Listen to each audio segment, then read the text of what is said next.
Today on Sawbones Barbecue, it's a brisket showdown. Grocery store quality versus super premium quality. Is it worth the cost? Welcome back to Sawbones Barbecue. Today we're doing a brisket showdown. We've got two briskets to cook.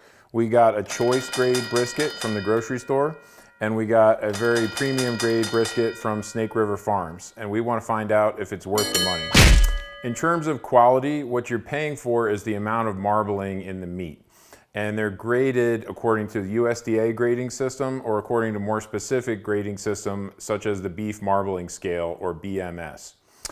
USDA, you can get Select, which is the lowest grade, Choice, which is intermediate, or Prime, which you'll see at nice steakhouses and whatnot, but you don't often run into it at the grocery store. You might see it occasionally.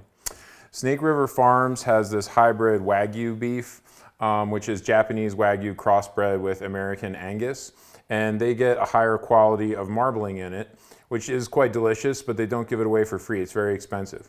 So our grocery store choice brisket costs a little less than 60 bucks, and our super premium Snake River Farms gold grade brisket costs about 240 bucks. So is it worth 4 times the cost? We're gonna try to find out. In terms of grading these on the beef marbling scale, a USDA Choice comes out at a 3 to 4 on a scale of 1 to 12, whereas USDA Prime would be a 5 on a scale of 1 to 12. Snake River Farms sells 2 grades, black grade and gold grade. Their black grade is going to be about a 6 through 8 on the beef marbling scale, so already better than Prime. And their gold grade comes out at 9 through 12 on the beef marbling scale of 1 to 12. So that is their higher grade product. They have a nice explanation of this on the Snake River Farms website, or you can do some Googling on it. But the point is, that's what you're paying for when you buy a higher quality grade of meat. And we're gonna see if we think it's worth it for a barbecue cook like this. Some people would say the whole point of low and slow cooking is that you can take a cheaper cut of meat that would tend to be tough and make it delicious by cooking it low and slow for a long time. And they would say spending that much money on a premium cut of meat is a waste for barbecue. The other school of thought is buy the best meat you can afford. It's going to be flavorful and higher quality, and you'll notice the difference. So we're going to see if we think it's worth it. A little bit about brisket anatomy. If you get a whole brisket like this, it's called a full packer. There are 2 different muscles that come together. The flat muscle on the back of the meat is called the flat, and the muscle on the other side that has more of a triangular shape is called the point. So if you have a full packer, you have a flat and a point. When you cook the brisket, it's an important choice to make whether you cook it whole as a full packer or whether you break it down into 2 pieces. I first started cooking them as full packers and had some difficulties with that. For one thing, the side of the meat where the point and the flat come together is 2 or even 3 times as thick as the flat side. So if you look at this brisket right here, it's at least 3 times as thick on this end as it is on this end. That makes it very challenging to get an even cook, no matter how good you are at managing the temperature on your smoker. So if you have a known hot spot, you might want to put the thicker end toward your hot spot and hope for the best. But even with that technique, I would find that the flat end of the full packer would be slightly overdone, and the point end would still be a few degrees short of where I wanted it, and I had a hard time with that. So what I've started doing over the years is separating the flat and the point into 2 pieces, and that's what we're gonna do today. Very, very important to trim your briskets. They are never ready to go on the smoker when you buy them. I sometimes will hear people say things like, if it hasn't already been trimmed by the butcher or whatever, but I've never ever seen a brisket that was adequately trimmed by a butcher. And when you think about it, it doesn't make sense. Why would they want to spend 30 minutes or an hour of their time doing this detailed work all so that they can make less money by selling you something that weighs less because it's been properly trimmed? So you won't run into that. They're not about doing a high quality trim on your brisket. They got about 8 million $5 chickens to cook or whatever, but they have other things to do other than trim your brisket for you. So if anybody knows this mythical, reputable butcher out there and where he is, let me know, because I've never found one trimmed, and you've got to do this on your own, and it takes a little bit of know-how. First things first, you need the right tools. I like to do some of the finer cutting with pickups and a scalpel. If you don't have those, you can buy them on the internet. Very helpful to have good sharps, and also a fillet knife, and very important to start with a sharp knife. If you have a dull knife, you're going to hurt yourself. So I do a nice sharpen before I cook, and I make sure it's ready to go and slice through a piece of paper. A sharp knife is your friend. It's much more efficient and much safer. So take the time to sharpen your knives before you trim. Another pro tip, trim with the meat cold. You don't want it to have come up to room temperature because the fat gets softer and more slippery. So when you're doing your trimming, you want it to be cold, fresh out of the fridge. This meat just came out of the fridge. It's nice and cold, so it's going to be easier to trim. So let's get to it. We're going to do some trimming, and we're going to separate the flat from the point and get some of this excess fat off and then get it ready to go.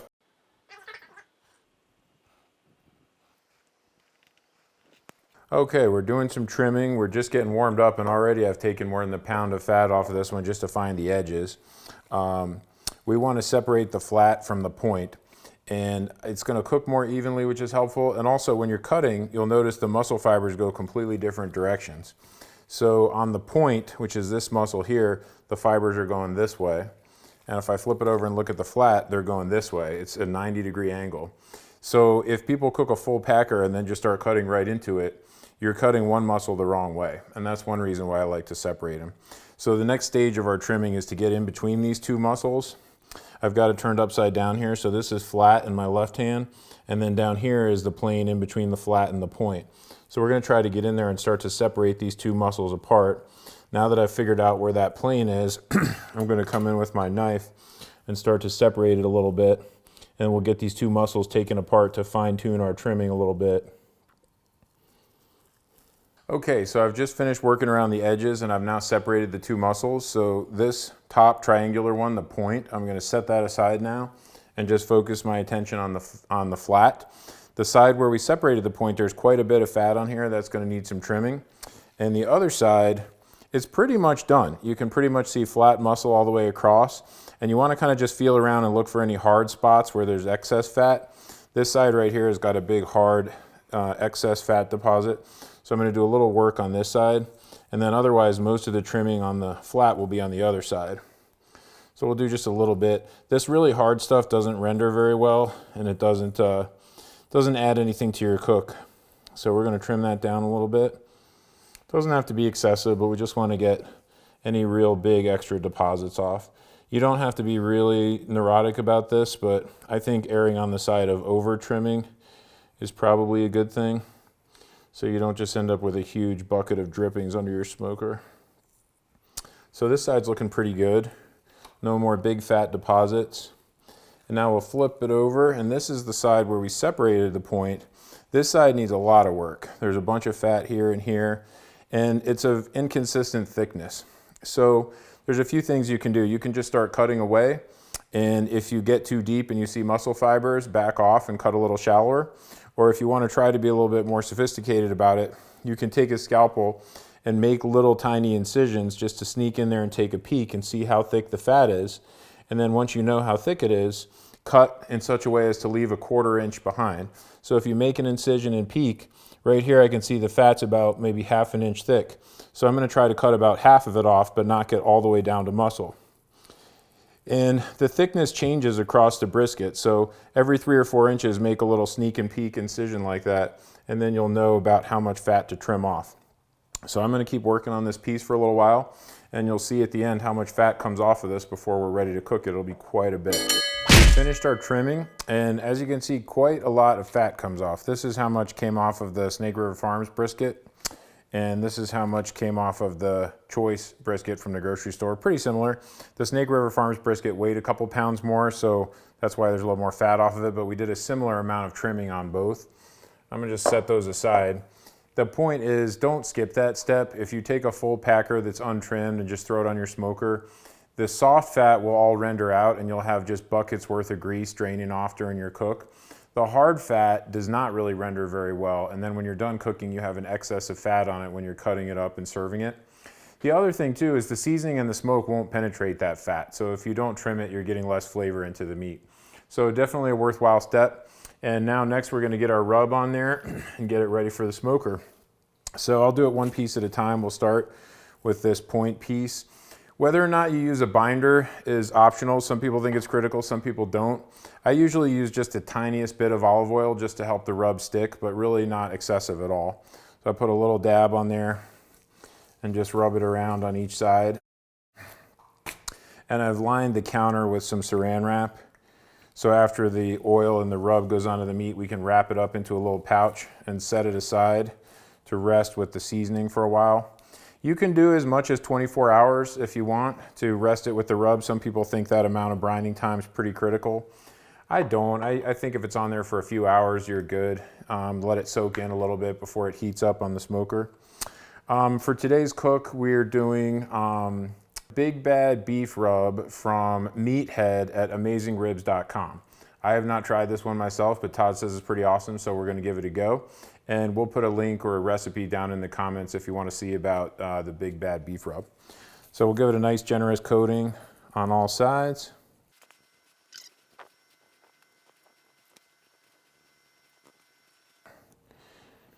And with our rub on there, we'll just wrap up the saran wrap on it. Now, if you're going to do it 24 hours worth, just pop that in the fridge, keep it cold. I think we'll just do about 3 or 4 hours tonight before these go on the smoker, but that's what the pouches look like. So we'll go ahead and just repeat that process for the other 3 pieces, and we'll get them ready for the smoker. Good morning. Back to Sawbones Barbecue. This is day 2 of our brisket cook. We put the brisket on at about 11:30 last night. So we've been going for 8 hours now. And we have already hit the stall on 2 of the pieces, namely the points. So if you look in here in the cooker, you'll see 2 of them are already wrapped because they are already through the stall. And the flats are not yet wrapped, so we're gonna go over that a little bit. But this is a timely moment to repeat our usual disclaimers. One of which is, this is not competition barbecue. The purists will say the real way to cook a brisket is with a real fire, with real wood on an offset smoker. And you know, I read on all these online forums, people are talking about, you know, Traegers are bullshit and this, that, and the other. People that use pellet grills don't know what they're talking about. Whatever, to the barbecue purists, I say good for you. But the point I'm trying to make is I can set it and forget it and not check this thing for 6 or 8 hours, which works better for me. I'm not able to tend to fire every hour on the hour for a 12 to 18 hour cook. That's just too much work for me.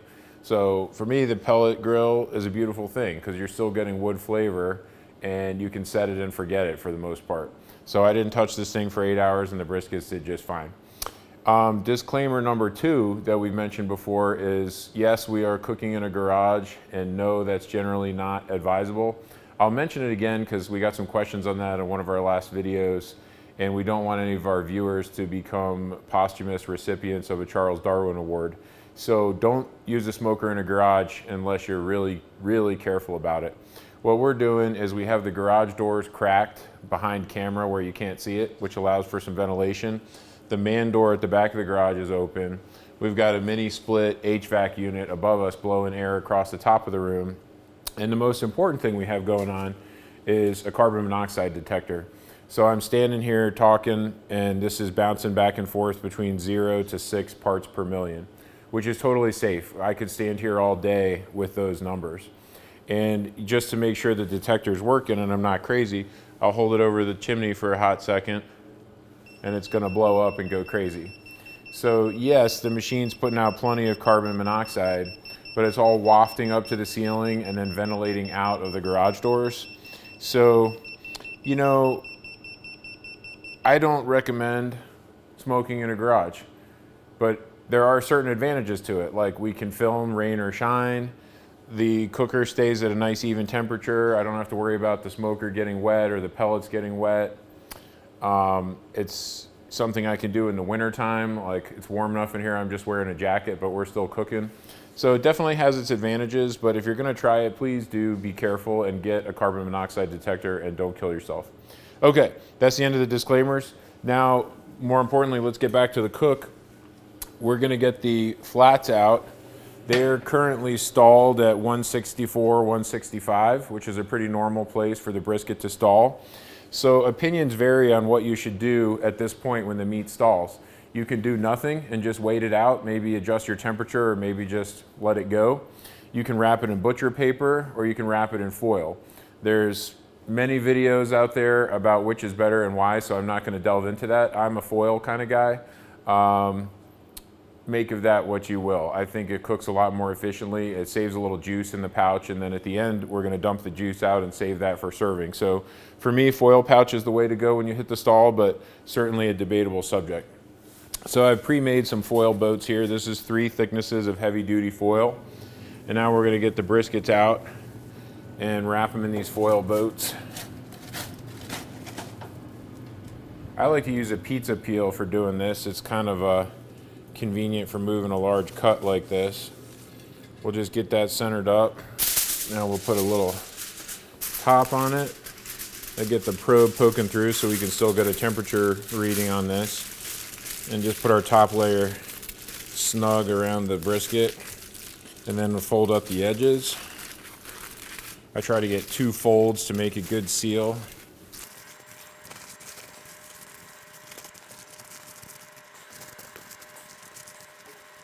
All right, 1 down, 1 to go. I'll pop that guy back on the smoker.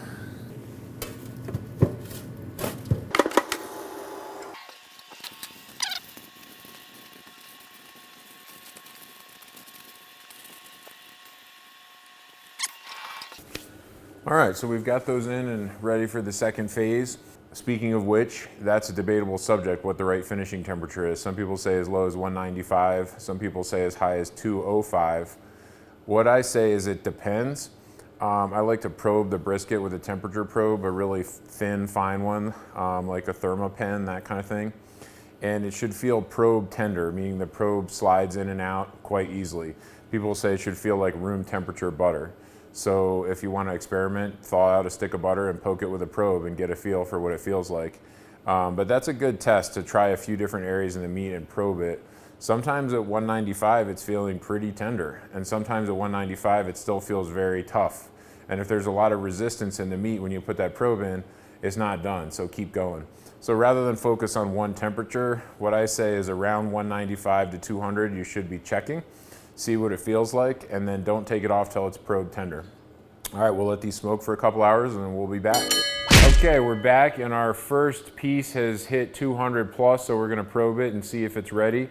The meter probe that's in it is reading 200 degrees, and I'm gonna just hand check it with this thermopen and go for that room temperature butter feel and also get some numbers while I'm at it. So this one feels very soft to the probe. This side's temping 202, and the thicker side here, we're at 203. Feels very tender all the way around, the probe sliding in like butter, so 203, 204. So I do believe this one's done. So we're gonna take that one off and let the others go a little bit longer. So I'll pull this pouch out, get that closed. Now, there's a fair bit of juice that accumulates in the pouch, and you don't want to rest it with the juice still in there. It'll get a little bit soggy. So what I like to do is open the pouch and try to preserve the juices in a little Pyrex and save them for serving. You can drizzle them over there right when you serve, because this stuff is just liquid gold. You got seasoning and rendered fat and juices all in there, and it's really good for serving. So I'll just open one end of the boat and try to carefully get the liquid out of this pouch before we rest.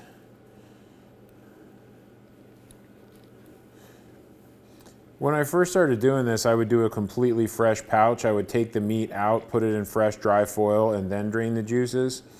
And aside from wasting a lot of foil, that lets the meat start to drop its temperature pretty quick when it sees some room air. So now I like to do it this way. It's a little bit messier, but it's not that bad. You can get the juice out without losing too much heat and save your foil. And now this one, I'll just rewrap the pouch and it's ready to rest. So I've got a cooler and a whole stack of airline blankets here. We're just gonna pop this thing down into the cooler and throw all the blankets on top. And the nice thing about this is if they finish at different times, it really doesn't matter, because that could rest for as little as an hour if we're in a rush to serve, or it could rest for 5 or 6 hours if we needed to. It's not going to lose its temperature that fast. So I'd recommend a bare minimum of an hour of resting time. More is certainly better. But the other ones aren't even done yet, so that one may get a little more resting time. and the other ones make it a little bit less. But at the end of the day, they're all going to be in the cooler resting all day before dinner, and we'll be good to go. So we'll be back in a bit with the other 3. All right, we're back, and the briskets are done, and we're ready for the best part. So our total cook time was about 10 hours. For a brisket of this size, that's really fast. The only reason we were able to do it that fast is because we separated them into points and flats. If we did it full packer style, I would expect a 15-pound brisket to take at least 15 hours or more. So we got it done a little bit faster. After they were done, we dumped the juices out of the foil pouches so they didn't get too soggy in the wrap, and then we rested in a cooler for about 3 hours. The temperature dropped from a finishing temperature of 203 down to 150s to 160 after 3 hours of resting. So very slow cool off process. 3 hours is good. If you have that amount of time, that's a pretty good rest. A quick word about bark. Opinions vary about how much bark is a good thing and whether you should or shouldn't wrap briskets. That's a whole nother subject that could be its own whole video.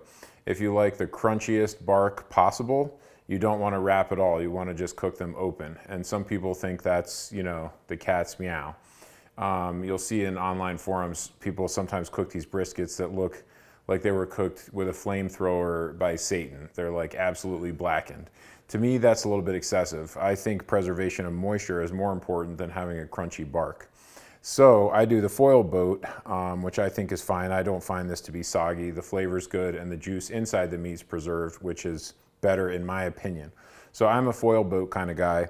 Some people would say this bark is soggy and they want it crunchier, and those would be the don't wrap your brisket folks. The compromise is to do butcher paper instead of foil. That's kind of an intermediate option, and there's nothing wrong with that. So anyway, I'm a foil boat guy, but one man's opinion. Take it for what it's worth. So on the left, we have our Swift Choice grade brisket, and on the right, we have our 4 times more expensive Snake River Farms brisket. We're gonna cut the points and then the flats and get a little sample of each one, and then we'll taste them and see what we think. So I'm going to start with the point from the Choice brisket, and we'll start down the middle and just see what we've done here. And I'm taking care to cut against the fibers. And so that's what we've got. You can see a nice smoke ring, and as I push on it, you'll see juices just roaring out of there. It looks very juicy. It's definitely not dry. So we're very happy with that. With the point, you can cut it into 1x1 cubes and use it to make burnt ends if you like, or you can cut it into strips. For today's purposes, I'm going to cut strips. And with point, I go just a little bit on the thicker side, like not quite ½ an inch, but a pretty thick strip. And I go a lot thinner on the flat. So this will be our sample slice of point. And I'll set that on this plate over here. Now we're going to come in with the flat. The flats, it's very tempting to look at it as a rectangle and try to cut perpendicular to the rectangle. That's not the way the fibers go. So before you cut it, you want to look at the bottom and remind yourself which way the fibers go. And usually you end up starting on one corner and taking a little corner off just to kind of confirm the orientation of the fibers and make sure you've got it right. And then, now that we know we've got it right, I'll go ahead and commit and go kind of down the middle here and get us a few slices. So here's a look at our flat. Pretty decent smoke ring. Good juice coming out of it, doesn't look dry. Feels maybe a skosh less tender than I was hoping, but let's find out.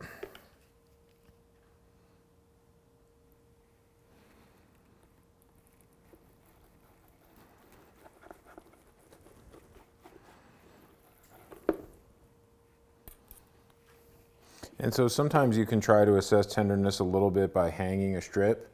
That's pretty decent. You've got pretty good hang on that. So that to me says it's definitely not terribly undercooked, if at all. That's a pretty good cook. So I think this bend test has shown us that we got the most tenderness we can out of this grade of meat. It looks pretty good, so that's a positive sign. So we'll put that on our, oops, don't want to mix my plates up. That was a piece of the Choice. So this is going to be our sample of the Choice. And now we'll get into the Snake River Farms hybrid Wagyu thing, and we'll ask ourselves if this is worth Paying 4 times as much for it. So we'll do the point. Good smoke ring, good juice coming out of it. Definitely does not look shabby. We'll get some samples of that, slightly thicker slice. And I can kind of see just by looking, there's a little bit more marbling to it. We'll see if that plays out in the taste. All right, good sample of point. And last but not least, the flat. Looking good.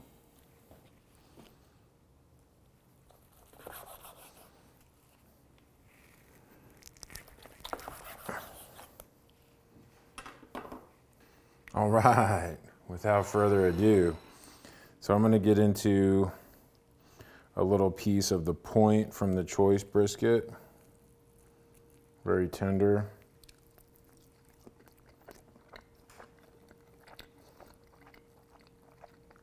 Very good. Very, very good. Not quite fall apart tender, but just right. Littlest bit of crunch to the bark. Definitely not super crunchy, but that's how I like it. The bark, very personal thing. For some people, this would be terribly soggy. For me, it's just right. So this is where the video gets boring because I'm just gonna sit here and stuff my face. That's good. Now I'll take a little bit of the flat. See that little bit of pull apart? That looks just about right.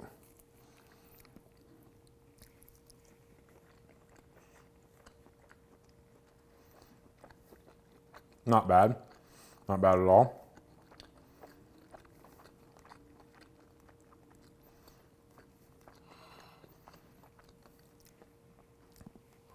All right, I'll move on to the Snake River one and see if I can appreciate the difference. We'll get a similar piece off the square end of the flat, so we've got some nice marbling, we've got nice smoke ring and a nice crust on it. This will be a good piece to try.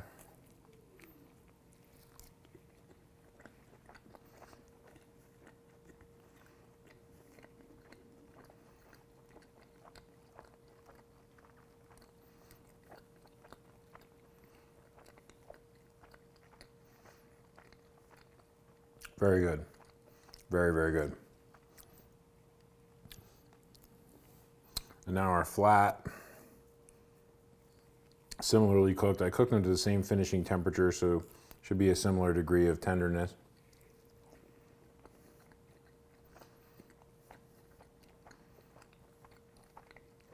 That's top notch. We'll get Todd in here and get his opinion. In my opinion, I can't tell the difference as much on the point. The point is similarly tender on both, I would have to say. I think the texture on the flat and the flavor is a little bit better on the Snake River brisket than the Choice. That's the main difference I'm getting. This bite of flat was quite a bit more tender. So I don't feel like it's a night and day, ridiculously categorical difference, but I definitely can tell the tenderness on this one's a little bit better. My opinion. We'll get FT in here for a second opinion, but I would say that's pretty darn good for costing 1/4 as much. That Choice brisket is really not bad at all. So maybe I'll be less of a devotee of Snake River Farms, but definitely definitely a noticeable difference on the flat, so I wouldn't turn my nose at that. I saved the juices from those pouches. It's been sitting in the oven at 200 degrees, just staying warm while we've been getting ready. When you have a big platter ready to serve, you can take this and just kind of drizzle over the pieces to put a little bit of that moisture back if anything's getting dry on your serving platter. I like to do this kind of before it goes out. Just kind of splash a little bit on there. So I'm gonna give the nod to Snake River Farms. However, Not by a million miles. It's not such a difference that I think it's necessarily worth paying that much more. But I'm glad we tried both. That was a good learning experience on the cooking, and I very much enjoyed it. Hope you enjoyed our video. Feel free to put comments and questions, and we look forward to another good cook.